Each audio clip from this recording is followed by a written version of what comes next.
saying to Asclepius this: "Do you know, Asclepius, that Egypt is an image of heaven? Or to speak more exactly, in Egypt all the operations of the powers which rule and work in heaven are present in the earth below. In fact, it should be said that the whole cosmos dwells in this our land, as in a sanctuary.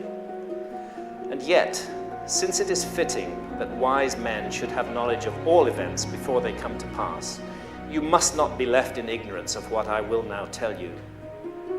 There will come a time when it will have been in vain that Egyptians have honored the Godhead with heartfelt piety and service, and all our holy worship will be fruitless and ineffectual. The gods will return from earth to heaven. Egypt will be forsaken, and the land which was once the home of religion will be left desolate, bereft of the presence of its deities. O Egypt, Egypt, of thy religion nothing will remain but an empty tale, which thine own children in time to come will not believe. Nothing will be left but graven words, and only the stones will tell of thy piety. And in that day men will be weary of life, and they will cease to think the universe worthy of reverent wonder and worship. They will no longer love this world around us, this incomparable work of God, this glorious structure which he has built, this sum of good made up of many diverse forms, this instrument whereby the will of God operates in that which he has made, ungrudgingly favoring man's welfare, this combination and accumulation of all the manifold things that call forth the veneration, praise, and love of the beholder. Darkness will be preferred to light, and death will be thought more profitable than life. No one will raise his eyes to heaven. The pious will be deemed insane, the impious wise, the madman will be thought a brave man, and the wicked will be esteemed as good.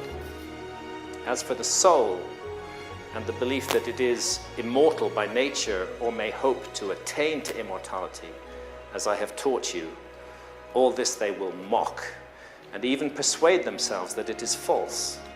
No word of reverence or piety, no utterance worthy of heaven will be heard or believed.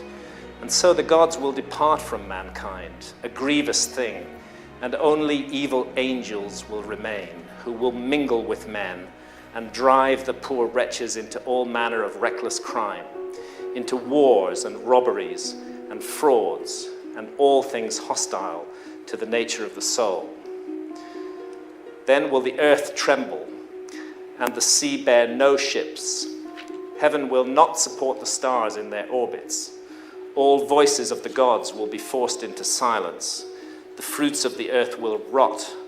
The soil will turn barren, and the very air will sicken with sullen stagnation. All things will be disordered and awry.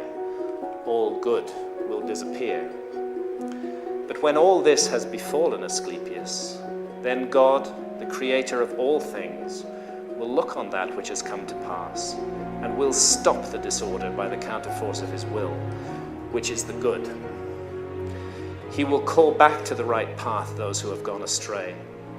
He will cleanse the world of evil, washing it away with floods, burning it out with the fiercest fire, and expelling it with war and pestilence. And thus he will bring back his world to its former aspect, so that the cosmos will once more be deemed worthy of worship and wondering reverence.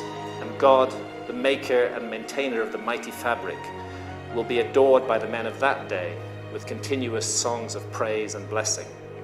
Such is the new birth of the cosmos. It is a making again of all things good, a holy and awe-inspiring restoration of all nature, and it is wrought inside the process of time by the eternal will of the Creator.